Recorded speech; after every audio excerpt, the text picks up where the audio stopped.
Bukayo Saka was one of the biggest positives for Arsenal in this game, and not as a winger, but as a number 10.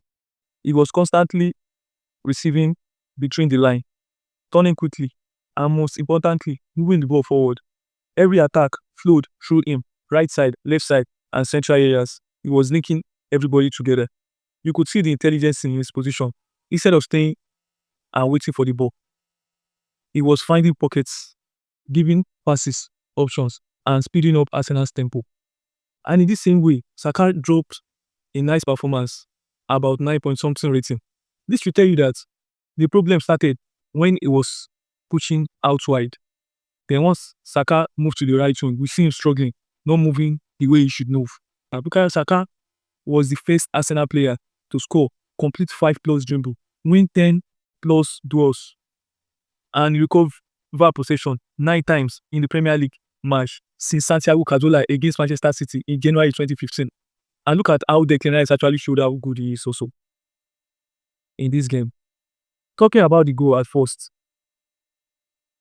the early cross coming from him and Saka arriving at the right moment to finalize and headed the ball in. Declan Rice also deserved another credit in so many aspects. He was driving the ball and the team forward emotionally and tactically, winning draws, making interception, and constantly urging the team to stay focused. He was one of the few players still trying to maintain intensity when the game began slipping away. But what stood out negatively was the mentality in build-up. So many false instincts. Too often was to go backwards after receiving the ball. The same happened with our central defenders. They are so used to this thing. Instead of progressively playing, Arsenal kept resetting attacks. And this is where a midfielder like Noga deserves more minutes. A midfielder who naturally looks forward, who understands tempo and keeps the team moving instead of slowing down the ball. And if you are not convinced about what I say about Noga there, I can show you the video up here and click on it about how Noga progressively played for Arsenal. Another key moment that we have to talk about is Hincapié goal. The pass come from Gabriel Magalhaes, which was excellent, brave, progressive, and played early before Wolves could actually keep him offside. Hincapié reacted like a true striker, timing his movement well and finishing the ball confidently. This game changed partly due to goalkeeper decisions. The first goal for me, although a brilliant strike, still raises question about his positioning. Raya's positioning, I don't know. Raya was slightly off where you expect a goalkeeper to be, giving the attacker more space to actually aim at the ball. And the funny thing, even the defenders were actually waiting for him to just play the ball in. Then came the bigger issue, the miscommunication with Gabriel Magalhaes. We've seen this before. We've seen this happen before. It happened against Sunderland away at the Stadium of Light.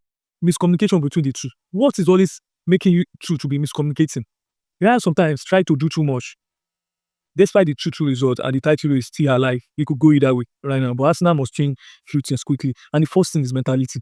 The team must play forward with belief instead of protecting control. The best Arsenal moment come when we attack team with courage. Second is scoring should never lead to relaxation. After going ahead, Arsenal slowed down instead of pushing for the next goal. There are spaces there. We are playing with a team that is at the bottom of the table. Champions don't manage games early. They finish them as much as you like possible. And the third thing is that squad rotation and substitution must come early when momentum is shifting. And this is where Noga could have come in for Zubimendi. Ben White could have come in for Timber. Fresh energy can prevent games from turning chaotic. And finally, as a fan, as a player, as a coach, and as a staff, the belief must be there that we can still win this league. That's the fourth thing that we should know. The league race is tight. A moment like this tests mentality more than quality. That's the honest thing about it.